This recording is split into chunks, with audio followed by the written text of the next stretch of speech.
Wanasiasa wanatakiwa kuyaheshimu mazishi ya wenda zake na kuacha kutupiana cheche za maneno na kuonyeshana ubabe katika mazishi. Na badala yake kuwafanyia kazi walioweka uongozini. Hayo si maneno yangu bali ni maneno ya padri wa kanisa la Kikatoliki la Kandui Father Dean Protas Osianju. Mimi nawaomba sana waheshimu matanga. Matanga tumeenda kusali kumwombea marehemu, sio mahali pa kuonyesha nani mkubwa kuliko mwingine. Wote ni watumishi. Tuweze kupunguza kelele hizi nyingi, ni nani aliye mkubwa kuliko mwingine, sababu wote ni watumishi wetu na watoto wetu. Tunaweza kuwa na utofauti, lakini njia ama lengo ni moja, ni kuwasihi waketi pamoja.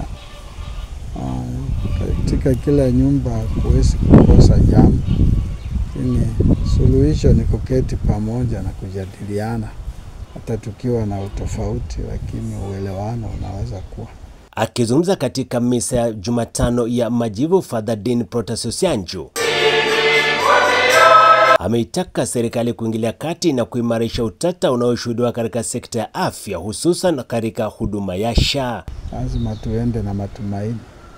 Pole pole ndio mwendo. Huwezi kuanza step ya kwanza na huko ya mwisho. Njia ya msalaba inatufundisha step by step. Unaanguka, unaamuka, unaanguka, unaamuka. Naweza kuwa hivyo, lakini tusipoteze matumaini, hasa watu walio mbele yetu, viongozi ambao tunawachagua wapitishe hizi sheria na wafuatilia haya mambo.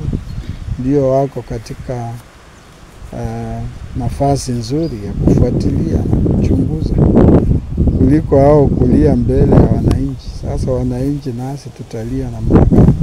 Ikiwa ni Jumatano ya Majivu, Father Dean Protas Osianju ameelezea kuwa Wakristo kwa sasa wanatakiwa kuwa na kiasi kwa kila kitu wanalokusudia kufanya kwa mfungo huu wa siku 40 na kuwakumbatia wasiojiweza, kuombea mambo matatu muhimu katika taifa hili. Na tunawahimiza Wakristo wajirudie, wajichunguze, wajiangalie mioyo yao ili waweze kumrudia Bwana kwa mambo matatu.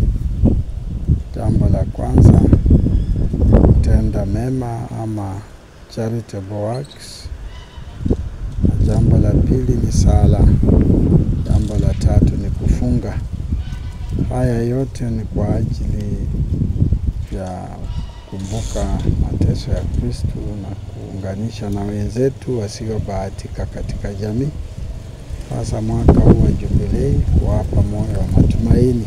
Sani Matano, Mpakani TV, eneo bunge la Kandui, kaunti ya Bungoma.